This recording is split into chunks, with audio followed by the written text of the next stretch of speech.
Coming to you from the Terry Cole Podcast Studio.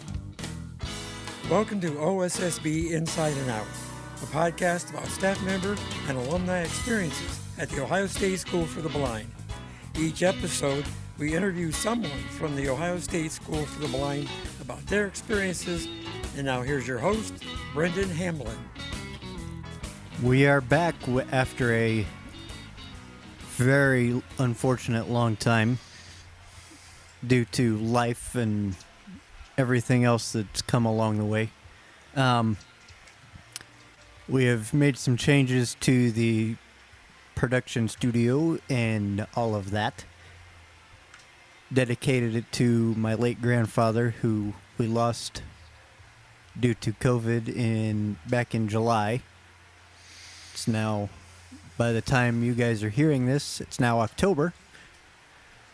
And it's probably, by the time I'm releasing this one, it's probably October 1st if I'm going by when I want to release it.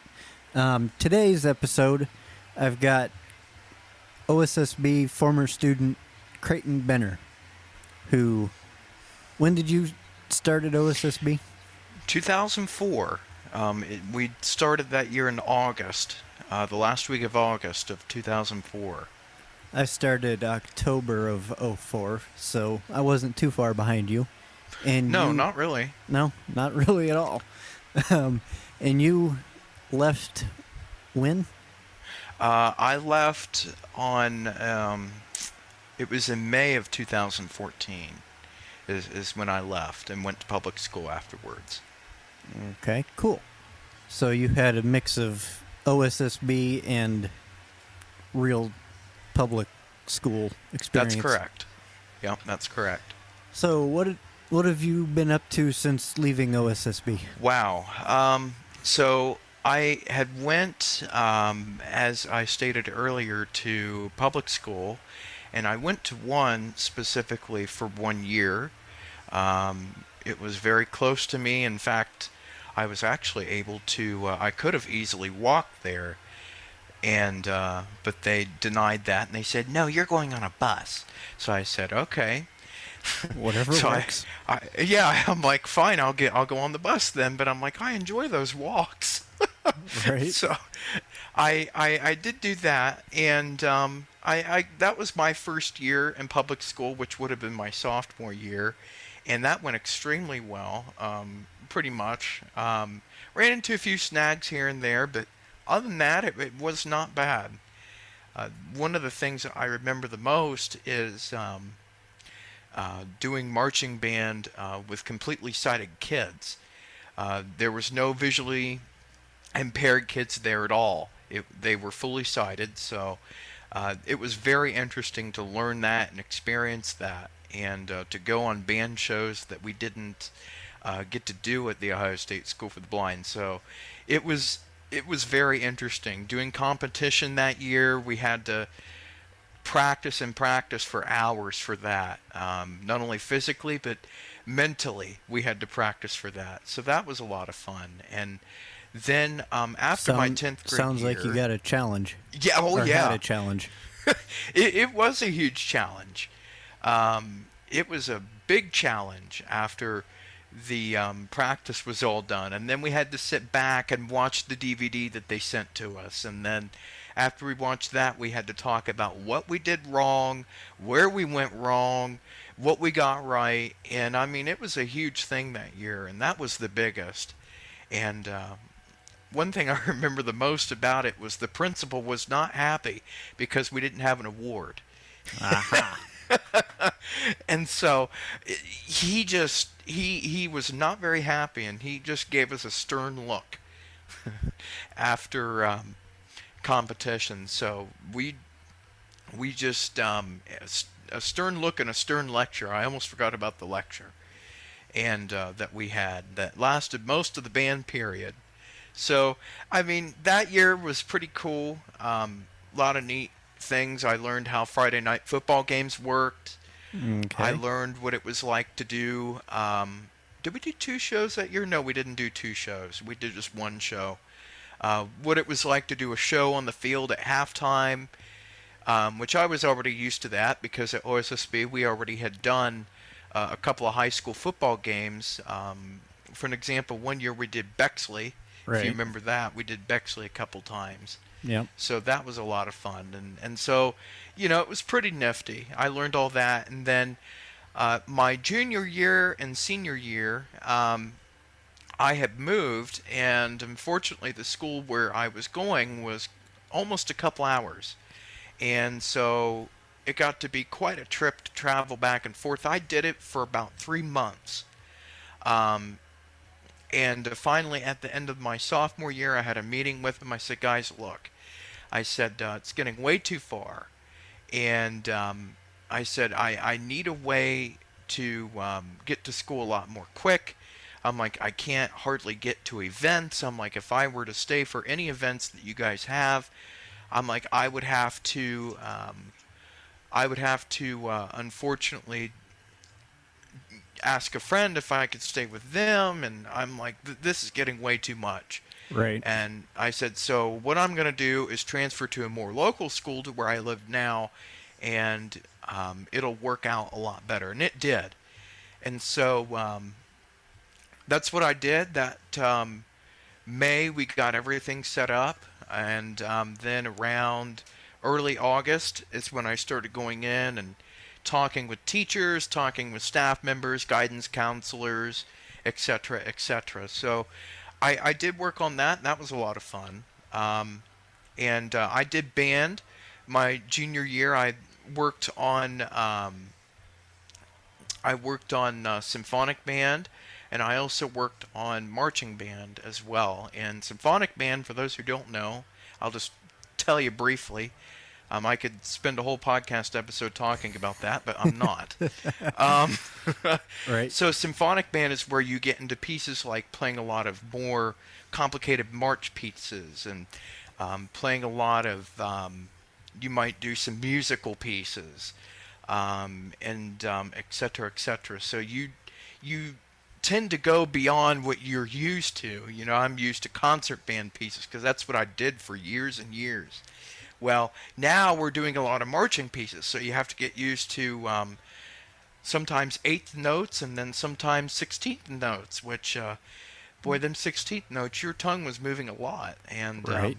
So I eighth note- eventually got used to it. The eighth notes, your tongue was moving a lot too. Yeah, your tongue is moving a lot with the eighth notes, too. And so I eventually got used to it. And then that year, I remember we got into the OMEA contest, and I believe that's what the name of it is. I believe so. But And, I don't know. We Sounds got right. into that where it was the Ohio schools. So we had schools from Washington Courthouse, which is where I'm from. We had schools from Chillicothe, Ohio. We had schools from Columbus, Cincinnati. I mean, we had everywhere come down to have the OMEA contest, and it was a lot of fun because we got to hear a lot of bands perform, some concert band, a lot of symphonic bands that year, if I remember right. We had a lot of symphonic bands, and so the main purpose of it wasn't necessarily to say, oh, well, if you win, then you get this big trophy. That wasn't it. The big thing was that if you won, then you got to go on to a state contest, and so you got to go to a big school somewhere, and then you had to essentially just go from there. And I won't get into all that here, but we learned a big selection of pieces that time, and we got to learn what it was like to actually to sight read. And I remember I had a really good friend of mine. Even though we're both graduated by this point and we've moved on to different careers Right. than music, we still keep in contact. We got into learning how to help each other learn music, and there was one time where we had to learn how to sight read, and so we had to learn a specific piece and play it just by sight reading it. We didn't know what the piece was. The band director didn't know what the piece was. So guess what? We sight read it. Right. And Got So So sometimes that's all you need. That's all you can do. yeah, exactly. And so that's exactly what we did. And so he was telling me exactly what notes were where, what measures were where, how the piece looked, and so I got a visual indication of how the piece looked, and so it actually went very well, and I was able to play along with him, and so we ended up winning second place that year. Well, that's good. Yeah, we were shocked that we even won second place because I remember we walked out of the room and band members were whispering to each other. We were like, "Hey, we did terrible," but actually we were quite shocked that we won second place. And then my senior year, unfortunately, I had a lot of health issues that prevented me from doing band at first, and then the health issues got bigger and bigger to where I couldn't do symphonic band anymore. And so, unfortunately, I was limited to only taking one class. I couldn't survive a whole school day. And so It's never that fun. caused a lot of problems. Um, It's never but fun. Band is the always fun. instrument, for those of you who were in OSSB around 2013, 2014, you might remember on the morning announcements that year we had an article that popped up that had my name in it. And the reason why is because I had the Lions Club, local Lions Club here where I live, contact me and say, "Hey, we have a baritone that we want to give to you." I'm like, "Give to me? When did anybody want to give such a big instrument like that to me?"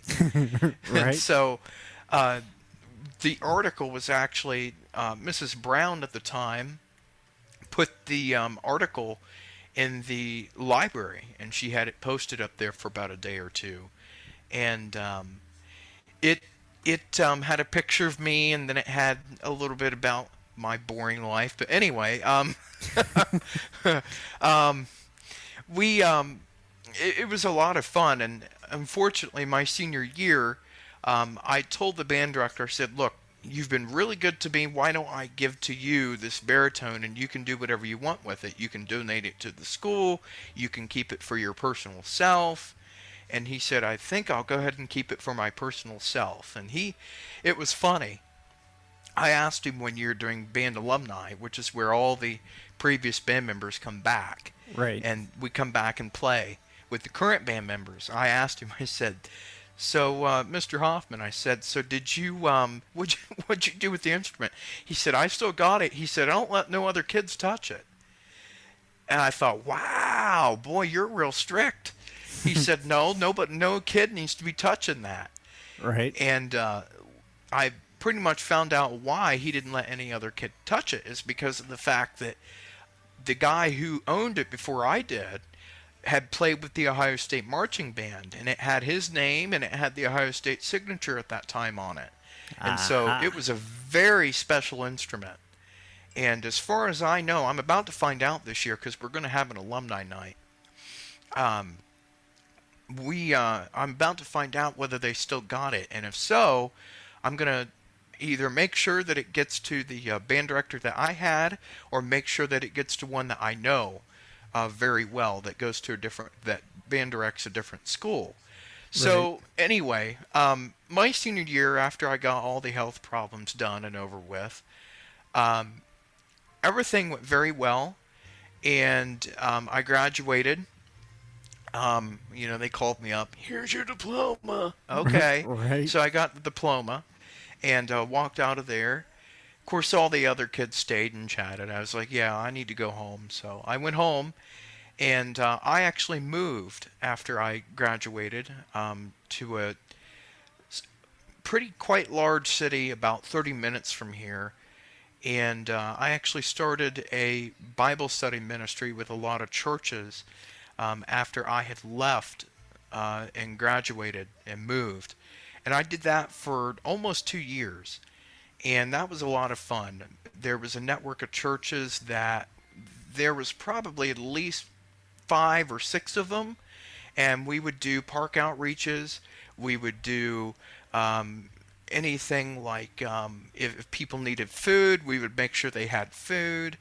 And we had a lot of donations that came in too, for hats and gloves. And so, I mean, it was a neat thing too. And there was also a meeting that happened every Tuesday night at my house, that also did a lot with just studying, and also we would talk about any donations that people had that they wanted to donate, etc., etc.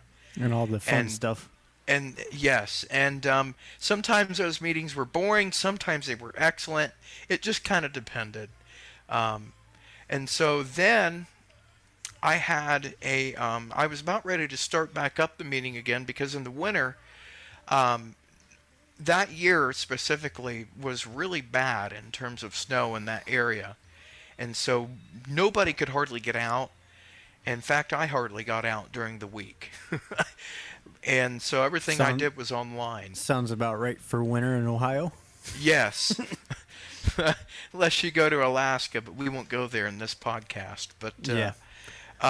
we were going to start it. In fact, I had a friend of mine at that time contact me, and she said, "Hey, I want to help you. Is there any way that I can? What can I do?" And I told her what we were doing. And I said, "If you can get a hold of me, we can talk about it, and we can go over kind of like what I wanted to do, etc., etc." And so we got into we were starting to plan stuff. Well, then unfortunately, in late January, I had a massive eye infection that almost caused me to have surgery, and it was very interesting. I was starting to have to go to the doctors a lot, and where I lived at the time was quite far from the doctors, the eye doctor that is that I go to, and Right. I'm not going to estimate how far it is, but it was quite far. And so I moved a lot closer, not only to my family doctor, but also to my eye doctor. It's a lot easier to get to now. And Well, so that's good. I moved, and I didn't know exactly what I was going to do at that time. I was like, boy, I moved now. I'm around a whole bunch of different people. I don't know where to go. I don't know where to start. And so I went ahead and went back to an old stomping ground that I went to in high school, where several high school friends of mine went and had recommended me to go. And I went back there and met with the youth pastor. He was still there. And then I met with a student. Now, I'll kind of shorten this one up, but I met with a student who went to Fayette Christian School, which is where I work now. Okay. And we met, and essentially we started talking over the past couple weeks that we had went there, and we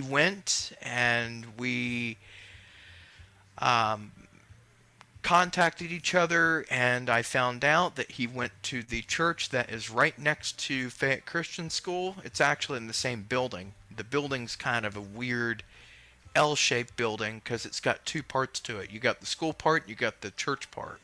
So Okay. they divided it up to look like two buildings, but it's really two parts. And so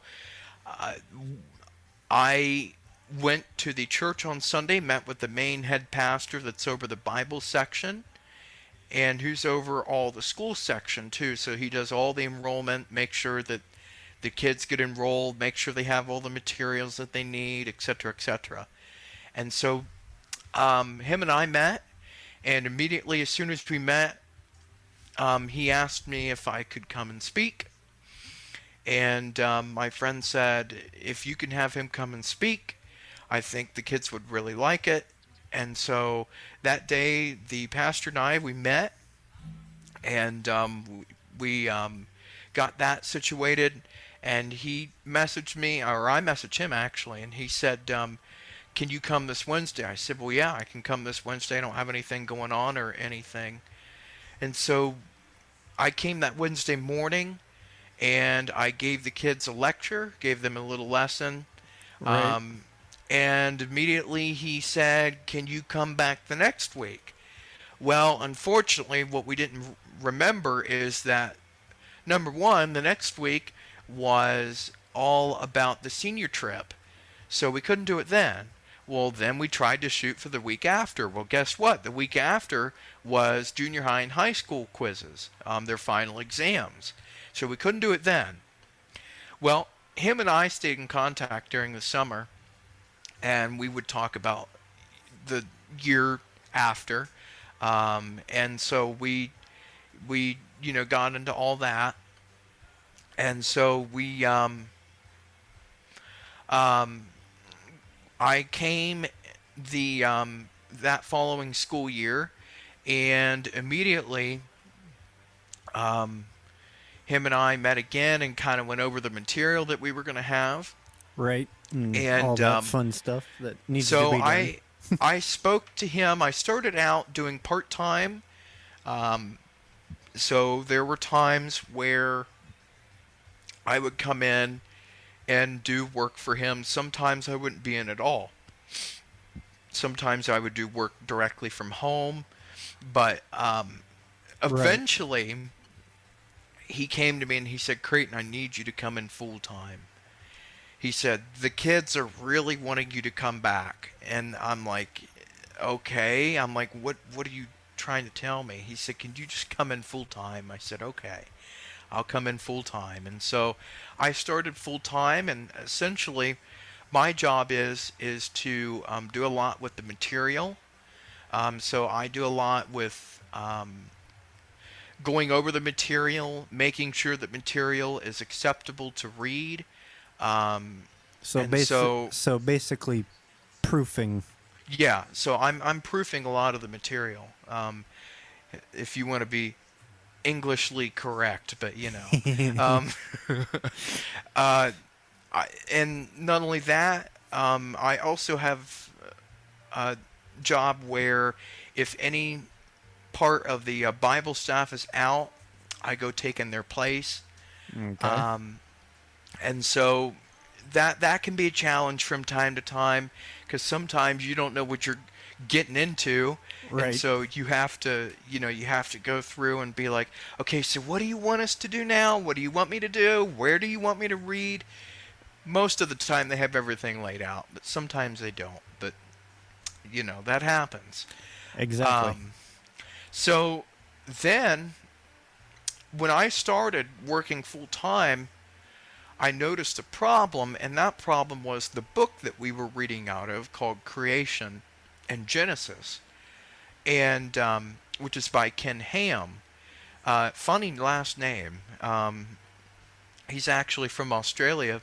If any of you have been to the Ark Encounter, which is in Kentucky, he is the founder of that. And also the Creation Museum. He's also the founder of that. And so I reached out to all sorts of different book companies that produce EPUB books. Those of you who are familiar with NLS and Bookshare, I reached out to all those companies. And I asked Bookshare specifically, because I know they do a lot with scanning books and editing them and everything of that nature. I said, guys, right. How long will it take for a book to be completely done? And since the person who works on that, or at least one of them, is a really good friend of mine, she said, "Crayton, it would take until probably the next school year for us to get that book done." She said, especially since it's a really big, thick book, she said, "I would not recommend us trying to do it." And she said, "No other EPUB publisher, Amazon Kindle or anything like that has it?" I said, "No, because I looked." She's like, "Wow." She said, "I'm actually surprised." So in the meantime, some staff members from Christian School got together, and they found a product that literally you wear like a pair of glasses with a camera attached to the side of it. Okay. And they said, Crayton, you got to check this out. I came into work one day, and they were like, "You got to check this out." I said, "Well, what's it called?" They said, "Look up the company Orcam," and I'm like, "Look up what?" They said, Right. "Look up the." They said, "Look up the company Orcam." And I said, "Okay." I guess I can look up the company Oricam. And so I went home over the Labor Day weekend, around this time frame that we're recording this podcast. Right. Because we are So I coming looked up on 'em up. Labor Day at the time of recording this.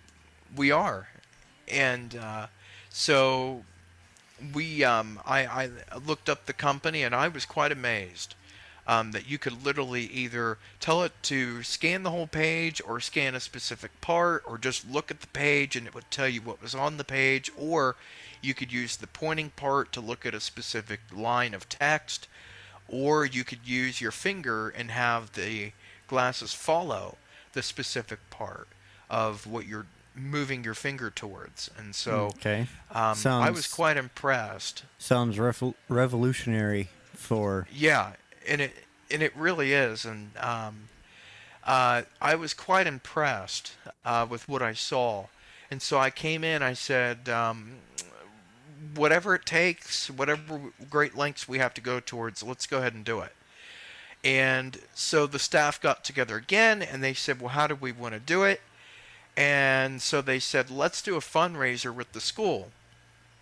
And they came to me about it. I'm like, well, guys, I don't know how really you guys want to do it. You know the kids better than I do. Right. That's what I told them. I said, you know the kids better than I do. I said, you go ahead and write it out, and you go ahead and format it the way you want. And so they sent the document to me, and I looked over it, and I'm like, yeah, it looks fine to me. All the formatting looked correct and everything, so Why not go with it? I went with it. And so literally we went and handed out the fundraiser to all the kids. And the kids, it was quite funny. I didn't mention this to you when we had our call last night, but the kids literally took the fundraiser home and they researched it themselves. And then their parents got word of it. Then they researched it themselves. So, I mean, it got everywhere. And then the community got word of it. They researched it themselves. So it was a rather huge fundraiser. And a month later, I was sitting at this very same desk and ordering the Oricam My Eye device. And it came a week later from when I had ordered it. And literally, I had made myself a challenge to read print material for a month because I wanted to get so used to it that I didn't really want to do too much with Braille, and so Right. that was my challenge, was to read print material day to day for months, for about a month. And so that's what I did, and it actually ended up working out very well. And of course we had a dedication service, which I forgot to tell you about last night in our call, but we did have a dedication service, and we had a lot of kids there that had donated to the project, or to the fundraiser, mind you. Right. And so then I continued to teach, continued to look at material, and now I had a much easier way to do it than having to take it with a program such as OpenBook Right. and scan it. Scan it in and then digitize it again. Yes, and that Or- took... Or convert it to a Braille file or Yes, whatever. and that took a lot of time. Yep. You had to go through, and what I normally would do is have somebody that could see, have the book right in front of them, so they could. Normally, it was somebody who was familiar with the book, Right. and I would have them sit there and go through it with me, and anything I had to edit, which there was a lot I had to edit. I'm sure there was. And, I'd go through and edit it that way. And unfortunately, we never did make it through the entire book in terms of editing the book. We never did get through it because it just took way too long. Way too long. And so, anyway, so I used that specific Oricam for a good couple years. And in the meantime, during COVID, when COVID hit, I had gotten in contact, actually the company themselves had gotten in contact with me, and they were very curious what I thought of the device. Right. Whether I had gotten training from somebody, and I said, no, I didn't get training from nobody. I literally taught myself on how to do it. And they were like, so you didn't get no training? I said, no, I didn't get no training. I said, you want to know how my training went? And went staying up until about 3 or 4 o'clock in the morning and learning the device. And then getting no sleep yesterday because I had to go into work the next day. And then Right. coming home and then learning it again, and then going over what I learned the night before, and then I'd learn something new. And learning more about it. Yeah, and I mean, it took a lot of time. Not saying it didn't. I mean, I'd go a whole day and whole night just trying to learn something. I can imagine. And when you got something that's that complex, and when all the trainers that do know the device are up north in Ohio, I'm in the south part Right. of Ohio, and most of them are up north, and when COVID hit, we had a lot of transportation problems, Exactly. and so we couldn't, I couldn't just say, hey, can you specifically take me to here, to here, to here, to here? I couldn't do that. Right. And so I learned everything myself, and so the company was very intrigued by me. And they were like, hey, we want to, eventually get together with you. And we want you to tell us exactly how you got the device, how you learned it, what you think the software of the hardware, and what needs to be improved. Well, fast forwarding a little bit, Okay. the company, I had to reach out to them because the device that I had literally used day by day for 2 years, and the battery had literally started to die, and so it wasn't holding a charge like it used to. Which typically happens when you use something day in and day out for an Yeah. extended period amount of Yeah, time. so those of you who own laptops or anything of that nature, within a good 2 to 3 years, your battery starts to the cells in the battery start to die. Right. And so it means you either replace the battery or just replace the unit. Right. Most likely to save money, you just replace the battery. But True. Typically. in this case, I had contacted Orcam, and I said, look, I don't know if this is a hardware or software issue. I would like to know. And they said, Crayton, it's most likely a software issue. And I contacted a friend of mine who still works in the hardware company. And he said, you need to put in a case report right now. He said, I'm going to put one in too. Well, what I didn't realize until he sent his version of the case report to me, he put that I was a pro Orcam user, and I thought, I'm far from pro, dude. But I'm like, if you really want to put that, go right ahead. Right. I said, well, I really appreciate you putting in a word for me. And I said, I also put in a word. Well, kind of long story short, Orcam and I had some problems getting a hold of each other because a 1-800 number called me one day and I accidentally blocked him. Whoops. Thinking it was spam was Yeah, typical. thinking it was spam, where it was the company. That's And, typical, though. And so I unblocked it, and they were able to get a hold of me. And so I finally got a hold of them, and they said, here's what we can do. We will send you a brand new unit at no cost, and we will also send you a box with a UPS return label. I said, okay. They said, you just take that to the post office, and they said they will ship it back for you, no charge. And I said, done deal. Well, in the meantime, my friend who does all the hardware stuff started telling people at the Orcam company about me. Well, Right. their so, marketing. So what's news. that? So news travels fast. It does, and it does travel really quick. So the marketing manager for the company contacts me, and she goes, "Hey, Crayton, can I do a phone interview with you?"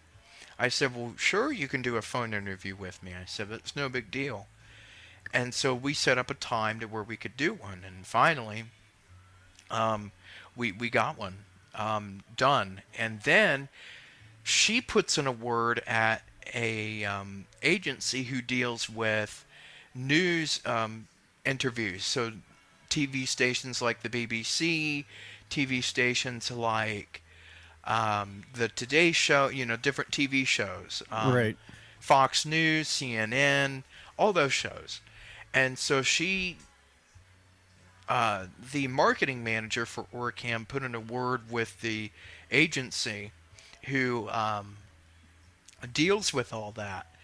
And so, really, I was like, "Are you sure you want this done?" She said, "I really like your enthusiasm with the product." And she goes, "Most of the users that buy the product will only use it partly, or they won't use it at all. Right. They'll only use it monthly or yearly or whenever."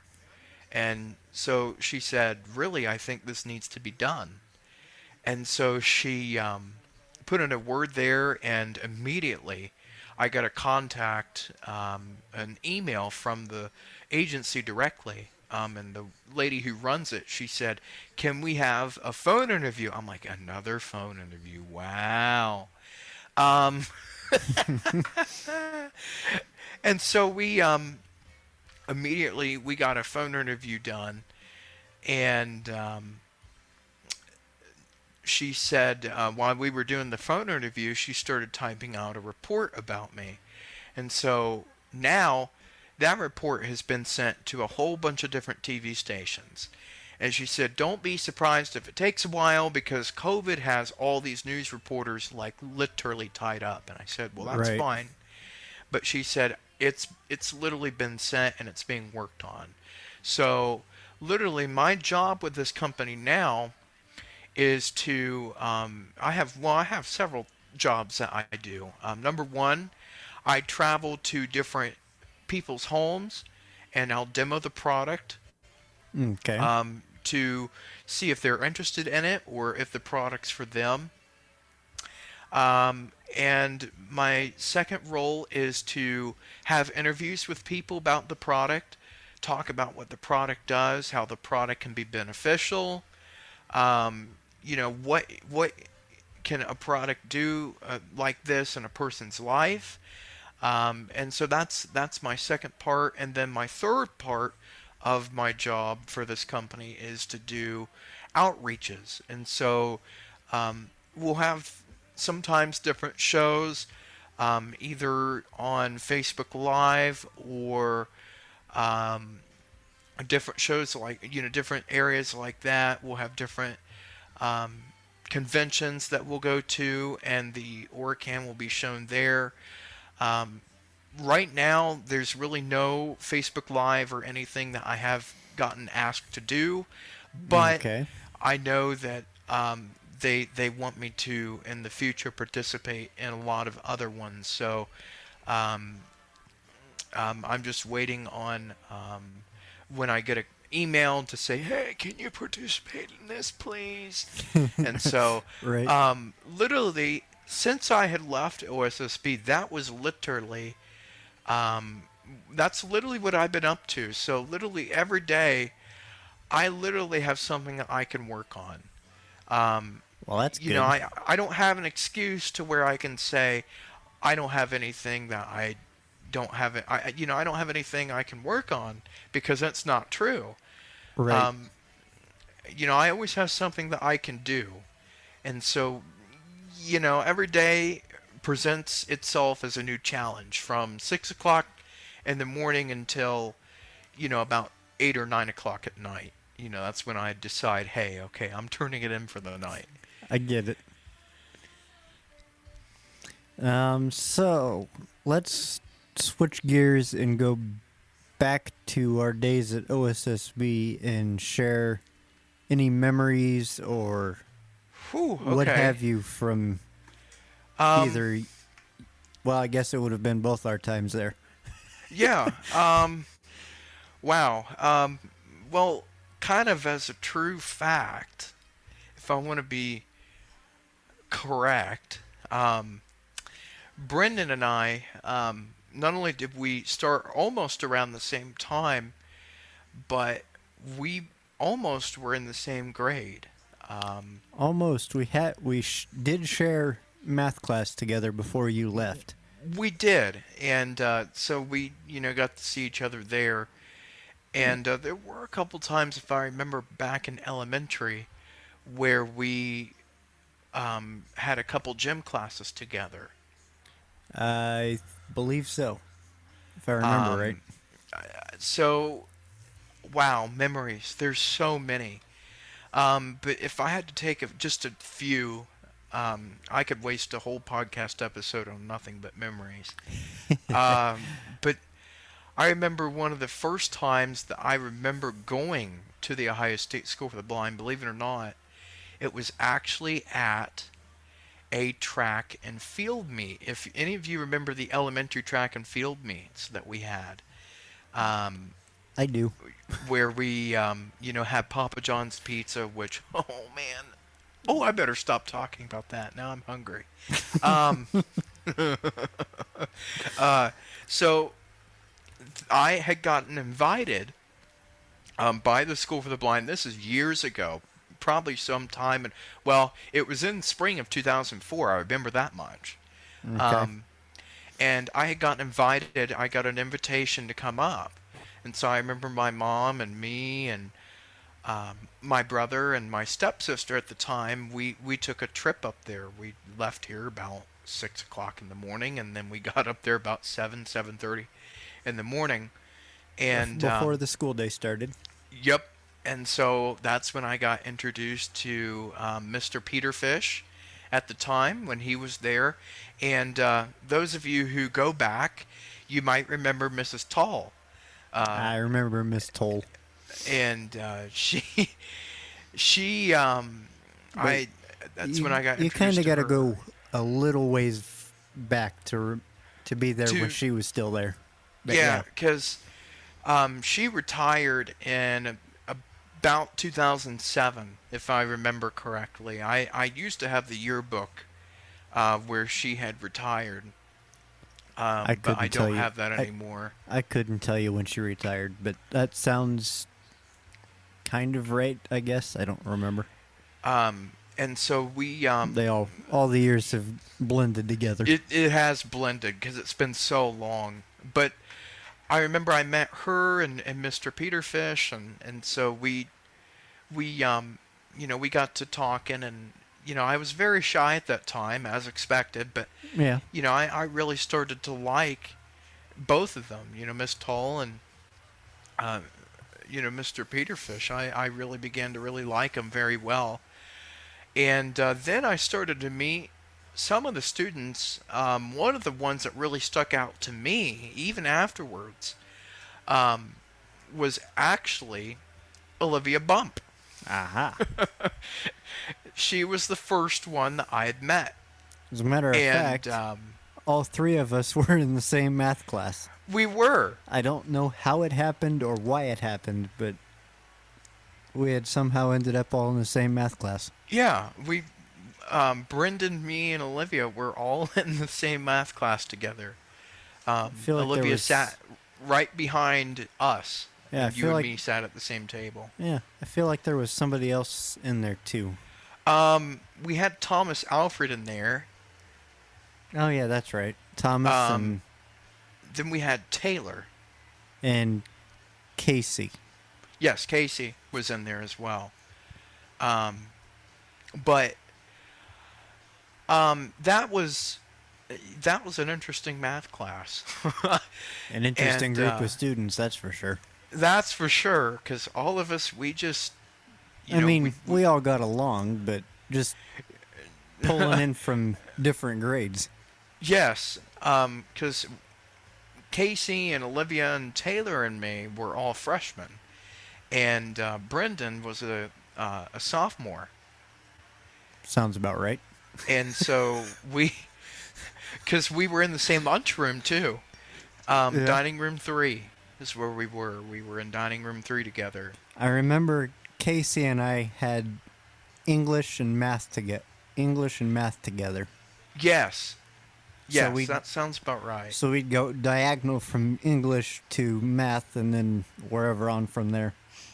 Yes.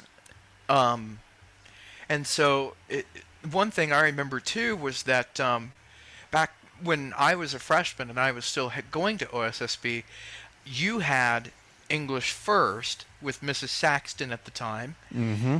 and I had Mr. Nixon for history. So we were kind of across from each other almost. Kind of, in a way. And so, I mean, that was interesting. Nixon was more across from science, but if you That's walked true. down the hall to the right, coming out of Nixon's room, the next door on your left was English, so makes sense. Yes. They yes. were all grouped there together. But anyway, so, there's some things like that. I remember, too, one of the first things I remembered, too, when I first went there was being introduced to the pool. And, oh, my. That was an adventure. I eventually mastered that, and that was a lot of fun. Yes, The it Wall was. and I, for the longest time at the pool, were best friends. Same here. We were best friends, and the Wall and I had many conversations about how nice the Wall was, and Yep, the been Wall there, was my done that. safe zone. And of course, one of the things that I remember was first learning how to type on a computer, which that was a requirement. Right. And And we learned. I know where you're going with this. We had We talked about it last night. an Apple IIgs. Yes, we talked about this last night when Brendon and I had a messenger call. We had Brendon and I first learned on an Apple IIgs computer from the 1980s. On Talking Typer 1.0. So, Yes. Talking Typer is basically like Mavis Beacon, only it teaches you, talks to you, and tells you what to type. Correct. I think part of it was based off of the program that you just talked about. I don't know that for sure. But, Possibly, I don't know.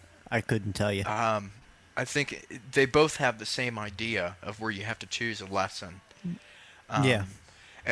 But one of my funniest memories was at the time we had gotten a lot of new Dell Optiplexes that ran Windows XP.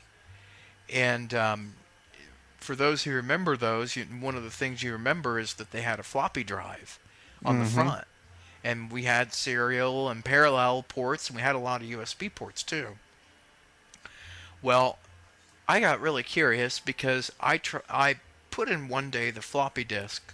I tried the floppy disk in that floppy drive on the Dell Optiplex, and it fit. And I was like, oh my word, it actually works. And I put it in there, and Windows XP came up and said, hey, you need to format the disk that's in drive. If any of you remember what letter the floppy drive was, Windows presented it as a drive A. And so it said, you need to format the floppy drive or the floppy disk that's in drive A. Do you want to format? Well, at the time, I'm very young, very inexperienced, and I thought, well... And had no clue heck, what formatting did. Yeah, and I thought, formatting, that don't sound too bad. Surely it's not. And I hit yes, and as soon as I hit that, I remember it said format complete. So I put the floppy disk back in the Apple IIgs like nothing had happened. And Well- something did happen. Yeah, and on the screen it had the Apple logo where it showed no disk. And I remember one day there were kids that were going to go over there and play Talking Typer. They turned it on and the floppy drive made the... The typical noises that Noise. floppy drives made. And and then all of a sudden, we were used to the floppy drive going... Reading, right. Yeah, so it was reading what was on the disk. Well, this time, it just read the disk, and it didn't read what was on the disk, because, well, there was nothing on the disk. And I remember, at the time, Mrs. Butler came to me, she said, what happened? And I looked at her, and this is the honest to God truth, and it still haunts me, still even today. I looked at her, I said, I really don't know. And so after that, the apple didn't get no use at all. And Well, because there was nothing to use it with. no. That was And the so, only floppy drive floppy disk they had. So, we had that, and, the Apple several years later we got rid of that. They got rid of the Apple. I'm pretty sure they got rid of it faster than that, but They might for have. all I know, it could have sat there for a couple years. And one thing I remember too about that Apple is it had an old dot matrix printer that was an Apple writer from the 80s, and we would use it to print out the scores for Talking Typer, and they would get sent home in our folders. I don't remember that, but okay. And by the time the Apple disk had gotten formatted, we had switched over to Talking Typer for Windows anyway. Right. So it and wasn't too much of a big deal. But No, I didn't get in trouble for it. And literally, about a day later, it was forgotten. We didn't even care anymore. So that was one of the memories that I had that sticks out to me even today. Let's see. Oh, we had a lot of pizza parties when we were in elementary for the OAT testing. I don't know if you remember that, Brendon, but do you remember the pizza parties we had after we got done with that? How could you forget the dreaded OATs? I hated those tests. Oh my word. And I tell you one thing that I remember was, of course, at the time we had I hated those tests along with the OGTs. Yes, and of course I took I took the OGT. Of course, when I took it, I was gone from the School for the Blind, but oh my, Right. I didn't like that either. In fact, I had to redo the history and the math twice. I don't remember what I had to take multiple times, but yes, those tests were not fun.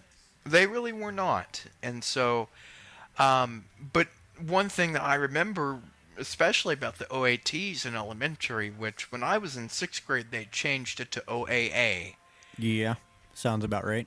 But one thing that I remember was we were always awarded with a pizza party.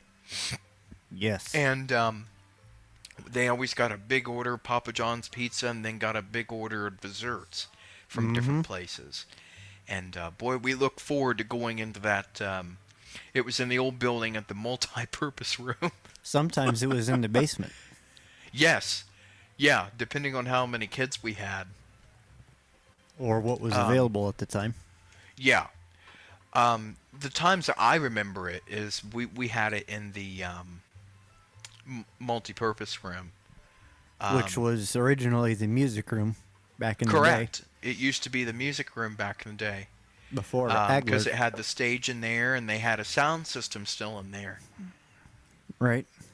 And then of course, anybody that grew up around the same time that Brendon and I did, and I think they might still do this, I don't know. But who remembers the Lions clubs that would always get us Christmas presents? Mm-hmm. Oh my. They And still do that. I wondered if they still did. It's maybe the same, but since COVID hit, they've pretty much cut out all visitors at OSSB, so which makes sense. Yes. So.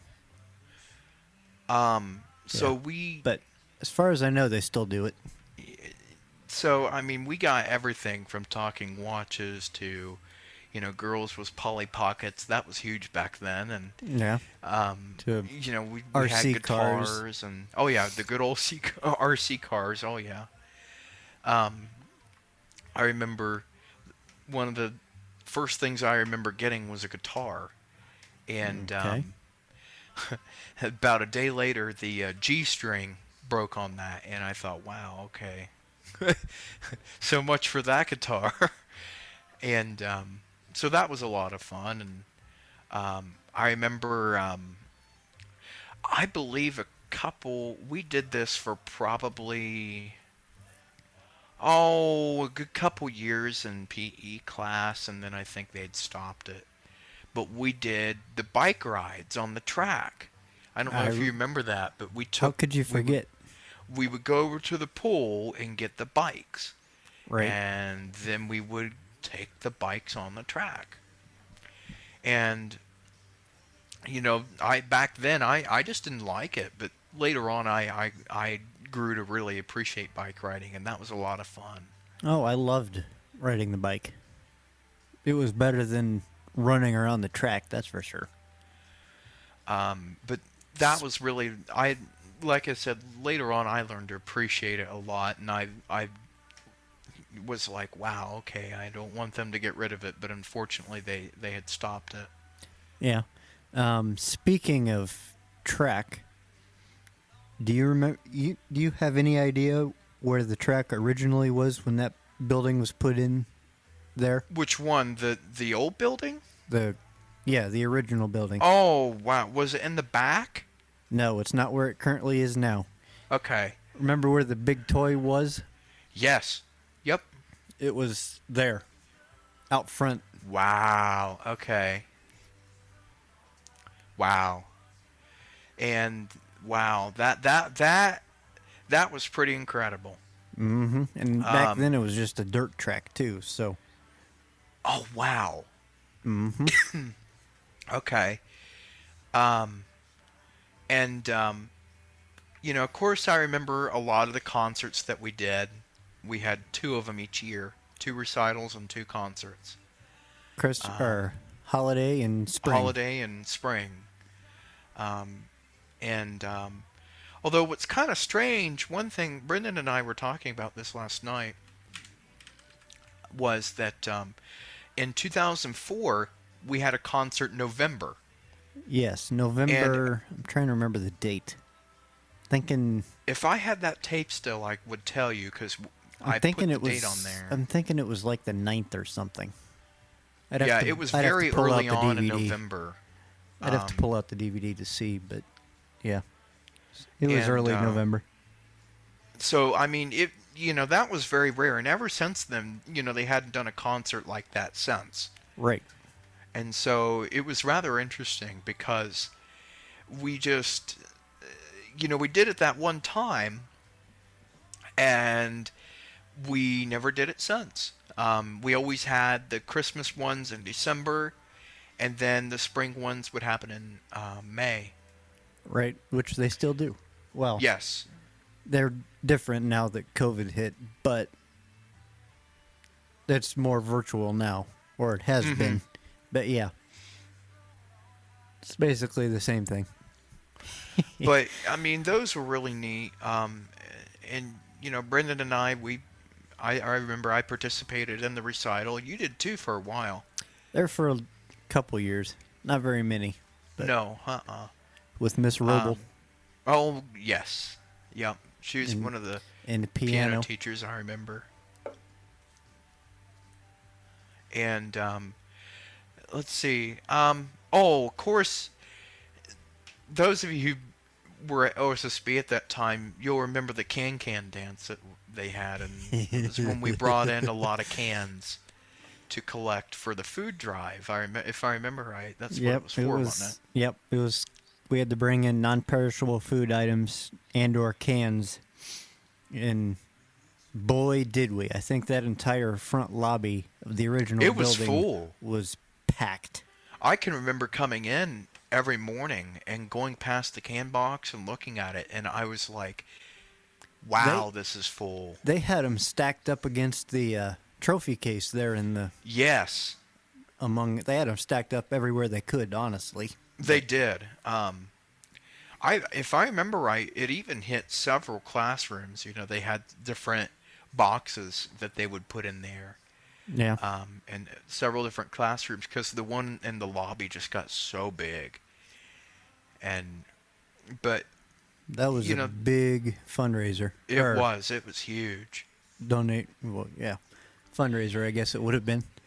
And of course, I did swimming for most of the time that I was there.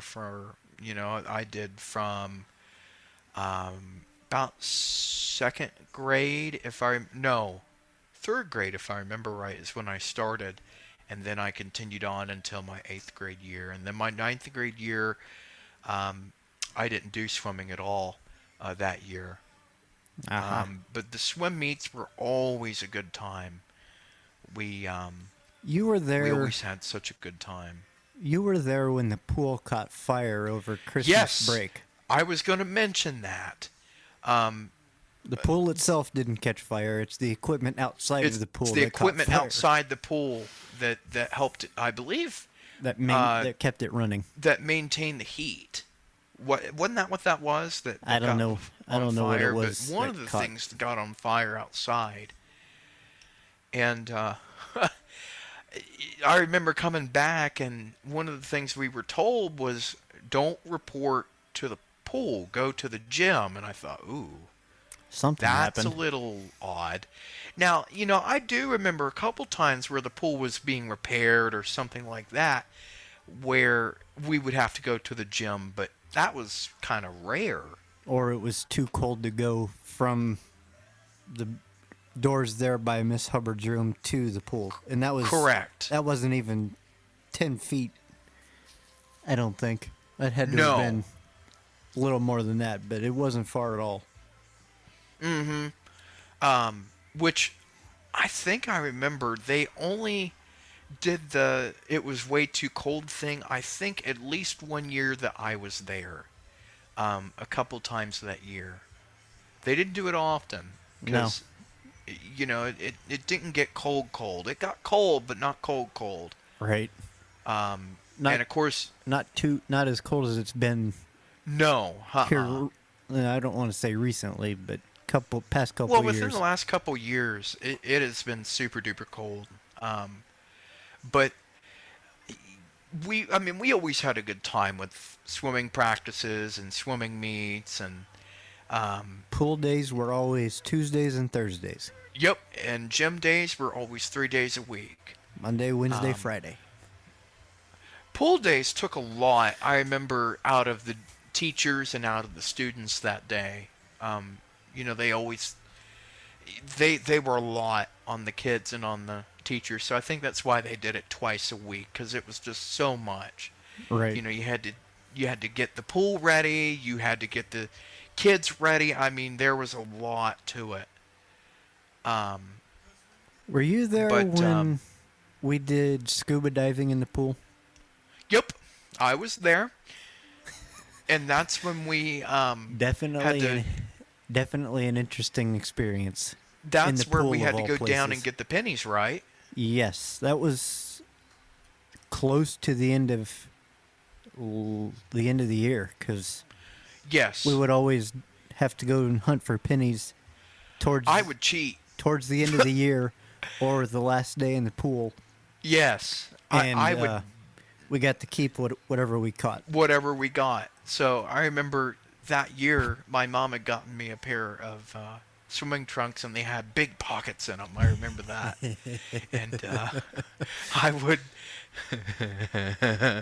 I would literally, and the way that I said I would cheat was I could pick up pennies really easily just with my toes. Right. And so I would go down there and grab the pennies with my toes, and I remember Miss Tall at the time. She was there. Mm-hmm.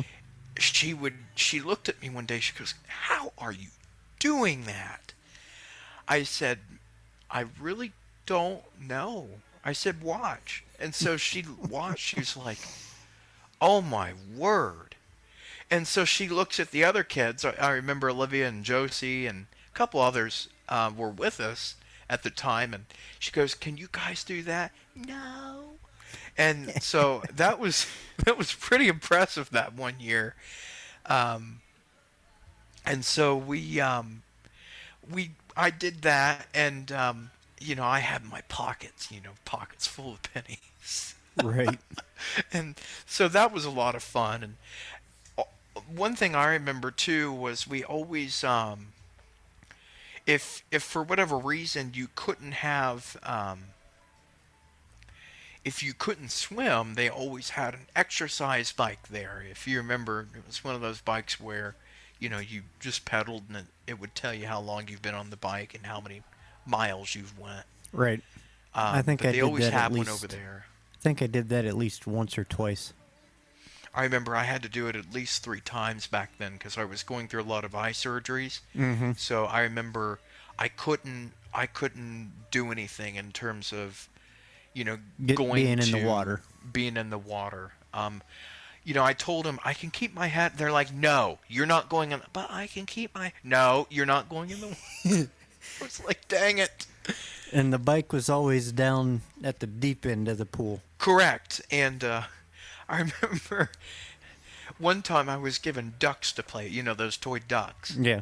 Well, I remember Miranda Zoltz and I. She had just. I can't remember exactly why, but I think the reason why she was out because she had had hand surgery, and so she couldn't get her hand wet. Right. And I remember, oh man, we were acting like the floor, where you walked in to go to the pool was fake water, and then obviously we had the real thing. Right. And so we would kind of throw them back and forth. Well, I threw mine too far one day, a couple times, and it went into the real water. And Mrs. Tall was like, "Thanks for the duck."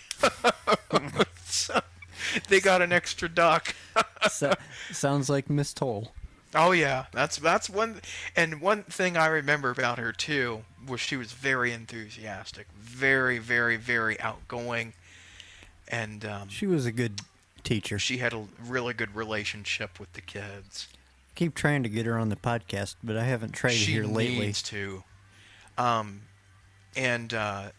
she was only there for 3 years that I was there. Right.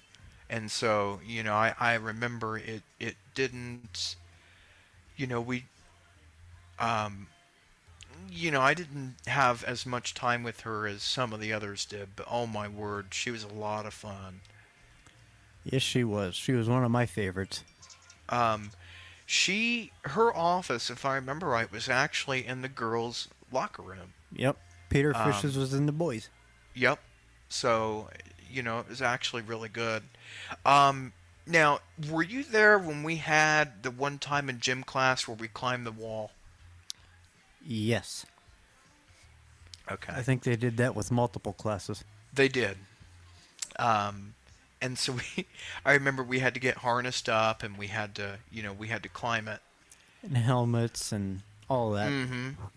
That was a lot of fun. And we also did a lot of basketball playing too, sometimes in class. And Yep. if we had free time, we also did a lot of basketball playing too. That was a lot of fun. We did, you may not have been there, but we did the ropes course at Camp Lazarus. Yes, I went there twice.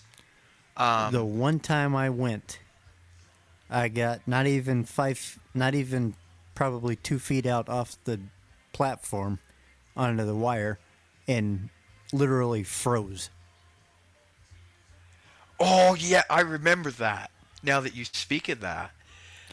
Yeah. In fact, when they started that, let's see. Not my best memory. I'm trying to think.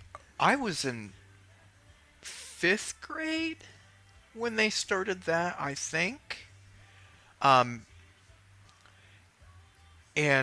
So that was really interesting to do that, and they did that for several years. We didn't do that after Mr. Peter Fish retired. I remember that. Right. But Camp Lazarus was a lot of fun. Yes, it was. Well, aside from my panic attack, but other than that, it was fun. Yes, and so we had that, and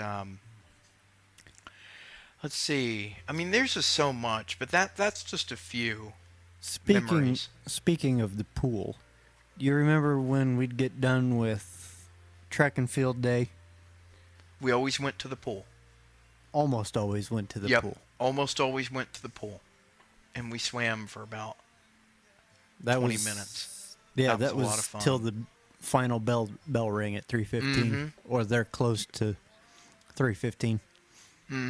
Yep. There were, of course there were a few years where we didn't do it because the pool was on fire. Well, pool's broken because of the fire, but yeah. Yeah, wow. And then, of course, some of you might remember this, where Mr. Kelly and Mr. Markham and somebody else were taped to the wall. Oh, Mr. Northrup. Yes. So that was a Mr. lot Kelly, of Mr. Markham, Ralph Marivola, fun. Oh, yes. and some reason I'm thinking Nixon was too, but I'm thinking maybe not. Maybe. I don't remember what 4 male staff members got taped to the wall. I just know Mr. Kelly, and I thought Dr. Lou was, but I don't think he was. I don't even know if he was there, because he retired a couple years after I was there. He was there during that time. Okay. That was before he retired. Oh, okay. There were several people that were taped to the wall, and they had to hold on to the wall. Well, they had to try to hold on to the wall. Yeah. Keyword try. That was a lot of fun. And we taped them to the wall that the boys' locker room was on in the gym. Yup. We should have taped them to the brick Brick to wall. the brick wall. Yeah, that's what I was thinking. That would have been more fun. It would have been more painful for them, but Yeah, well, they would have been all right. yeah. Then, of course, we just, those years at OSSB, we had a lot of fun. We really did. Yes, we did. We would have dances every once in a while, too. I forgot about that. Yep. Then the pumpkin shows, Oh, yeah. Circleville, Yep. Millersport. Yep. We had the Millersport Festival. We had the Sweet Corn Festival. That was always fun to get sweet corn. Yes. Sweet corn's always good, Yeah. along with anything pumpkin. Mm-hmm. And then, were you there when we did when we marched with OSU? Yes. Yep.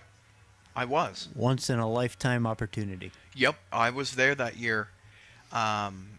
We woke up at, I remember we were up before the sun was. Yeah, we woke up at 5 o'clock, and we got dressed and ate and immediately went off to OSU.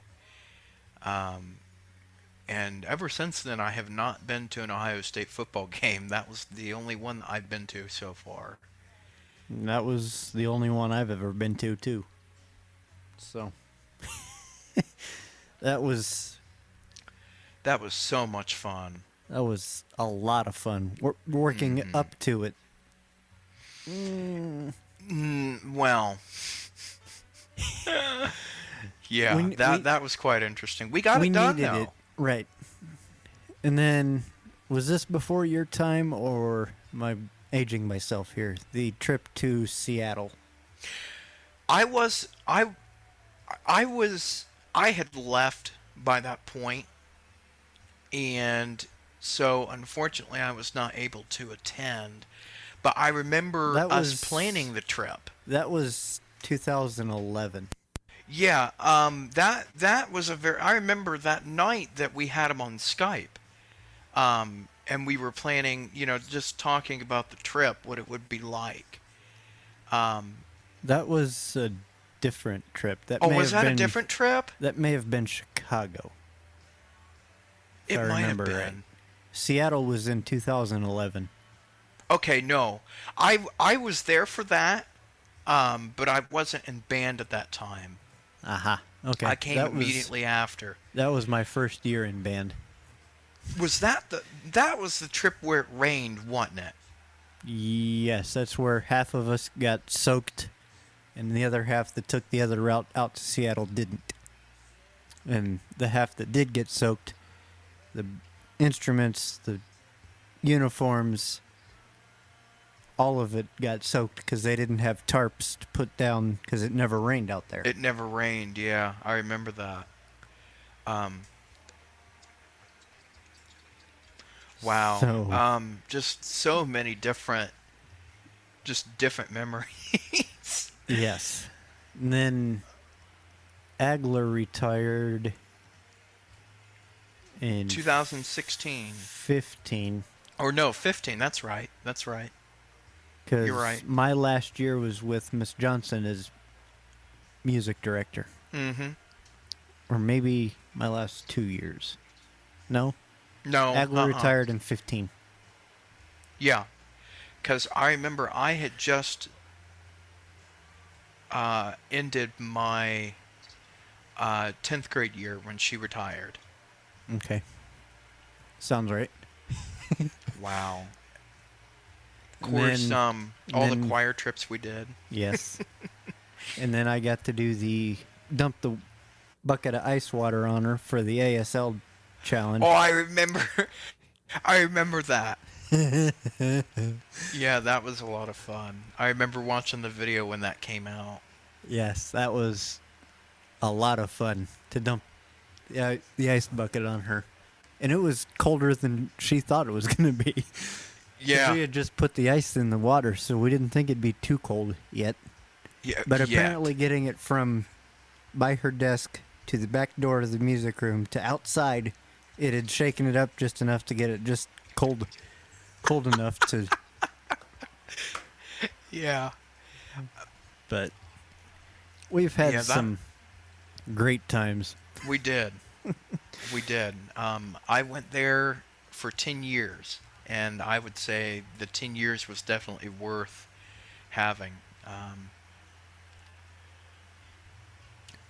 Would you go back and do it again? I would honestly say yes. It was all, it was great fun. We had a lot of good times. A lot of good And, staff. We did. We at that time and still we still have some good staff. But boy, back then we had a lot of good staff. Just so many good teachers. Right. Mr. Markham at the time. I mean, you'd see him everywhere. Yeah. So and if I mean, parents came in wanting to know where their kids was, he'd know exactly where they were or needed to be. He kept an eye on all of us. He knew exactly what classroom we were in, et cetera, et cetera. I mean, one thing I remember, not a lot of people will remember this, I'm sure, but Mr. Page, Boys group. He had the boys group, and that was a lot of fun. It really was. Were you there when we built the Beep Beep baseball field that Yup. eventually got turned into a parking lot? Yep, I remember that. 'Cause I played. I helped build it. Wow. Okay. And now it's a parking lot. Yeah, it's a parking lot now. I kind of figured it would not be a beep beep baseball field. Yeah, it's a parking lot. All of that hard work down the drain. Yeah, well, that's kind of sad. What but can you do? yeah. It was fun while it lasted. I remember the time where we were about ready to move into the new building. They let us tour the new building and let us see where things were, and I don't know. During that tour, I kind of felt a little empty. Yeah, Because I knew things would be a whole lot different. I'm still not a fan of that new building. No, I'm not either. There's things that old built, a lot of characteristics that it had about it that just you And- couldn't find. And all of the memories encased in those walls. Yeah. Kids hitting the walls, hitting the lockers. it was just a whole different feel. That and it was built better than the New building is. than the duct tape and paper clips they used to build the new one. Yeah. Or Scotch tape and paper clips that they used to build the new one. Yeah, and I remember one thing I didn't like was when we went on the tour, in all the classrooms, they only were limited to, I think, 2 or 3 outlets in each room. Yeah, and when the old ones had umpteen billion. They had a bunch of outlets. I remember that. Mm-hmm. But and they were bigger. Yeah, they were much bigger. It just, there's a lot of memories wrapped up in that old building, and if I could go back and tour it again and just go back through it, we had that canteen in the lobby. Yep, if it's you still remember there. That. They still use it for concerts. Because why wouldn't they? It's right outside. Yes, it's still right there. The auditorium. Mm-hmm. We had the talking cash register. Mm-hmm. Makes sense, yeah. We had... I never used it, but I never was did in either. vending, so... Well, I was for a half of a school year, because they put me in vending when I wanted nothing to do with it. So I switched from from vending to graphics. Or back to graphics. Well, that's a lot better anyway. Yes. Oh, my word. I think, if I remember it, I think that was before Shaw retired. I would say so. Either that or that may have been the year he did retire. I don't remember. Because he was still there when we moved into the new building, right? Correct. Yep, he was still there. I thought so. He wasn't my favorite teacher, but I won't get into that. Yeah, well. I had a couple teachers I didn't like, but I won't get into that either. We'll talk about that after we get off. Yeah, we'll talk about after we're done. But no,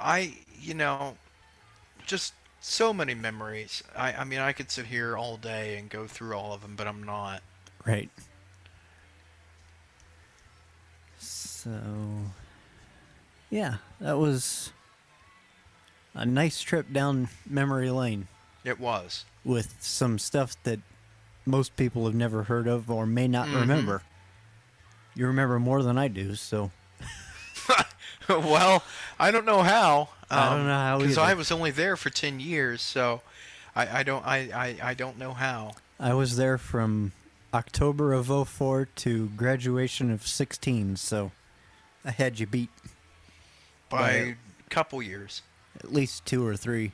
Mm-hmm. Yep, you did. So. Alright. Well, I think with that being said, unless you have something else you want to share. Not specifically. I mean, that's pretty much what I'm up to now. And then, that's just some memories from OSSB. And that's basically what the podcast is. Mm-hmm. Catching up with what people are doing now and looking back on their memories of OSSB. I mean, there's just, there's a lot, like I said, that I could talk about. But those are just some, that I had. Right. So, with that being said, stand by. I'm going to wrap it up, and then we can chat for a couple minutes after we wrap it up. Yeah. So, stand by. So, with that being said, thank you, Crayton, for coming on the podcast.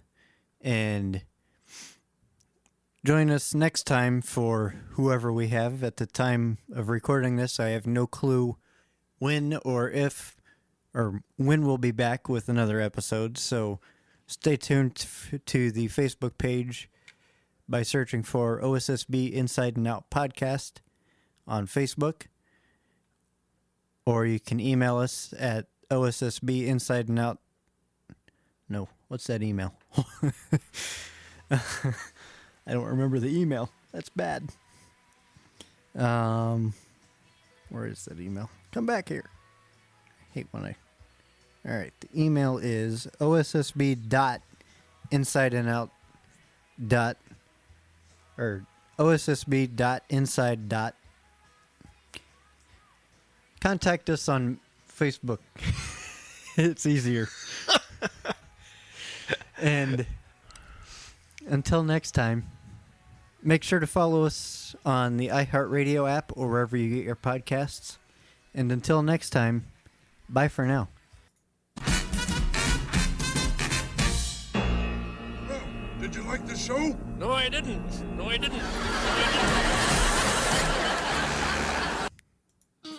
Thanks for joining us this week on OSSB Inside and Out.